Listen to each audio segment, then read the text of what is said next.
I bet everyone has heard about the George Floyd case.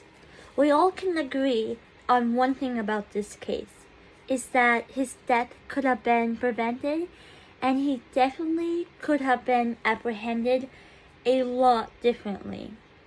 I'm not going to be discussing his case today, but the George Floyd case is related to what I'm going to talk about.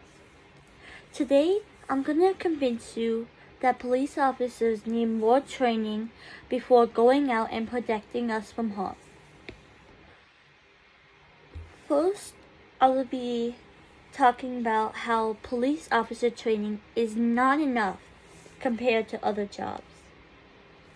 So, to be a hairdresser, you have to have 9 to 15 months of training before you can start doing people's hair. To be a paramedic, you need at least 6 to 12 months of training. And to be a social worker, you need at least 5 months of training, which is decent. But to be a police officer, you only need 22 to 27 weeks, which is around 5 to 6 months.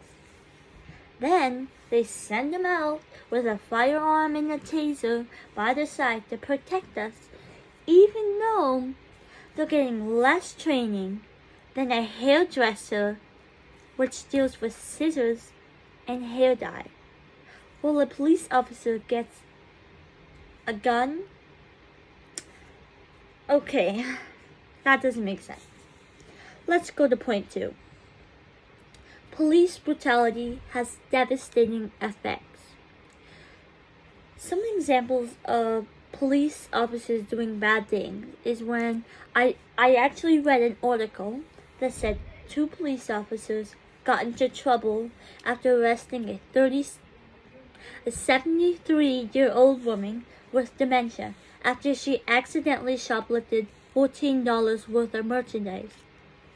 They saw her walking back to her house in a field, and she looked behind her.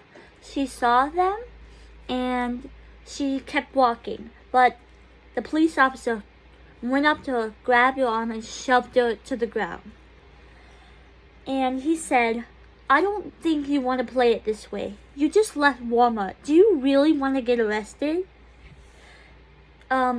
She responded by saying she's going home. And when she started getting back up, he shoved her back to the ground and handcuffed her. After this incident, she was left with a dislocated shoulder, which 100% could have been prevented. I actually saw the video, and it's very sad. They treated her like trash, and all she kept saying was she is going home, because she didn't really understand what was going on. Another article I read is of a black man walking towards the police with a knife, and they shot him a dozen times. He really didn't need to be shot. They also have a taser that would have gotten him down just fine. My third point is why it would benefit us in the future to have police officers have more training.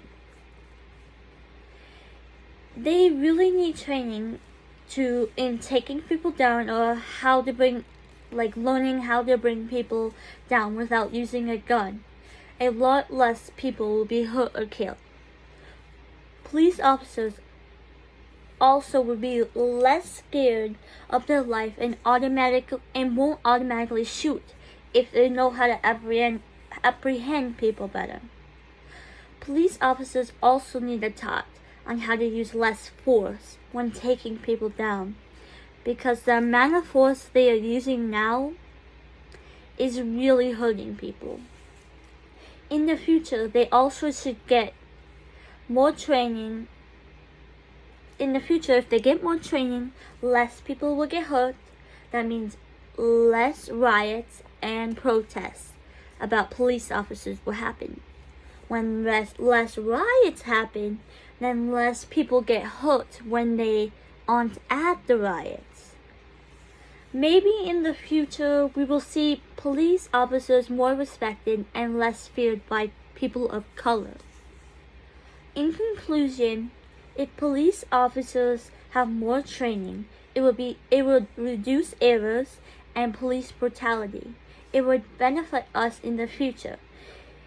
If we don't make a change to the way police officers are trained, more people are going to get hurt, and the police officers will continue to be the outcasts in our society.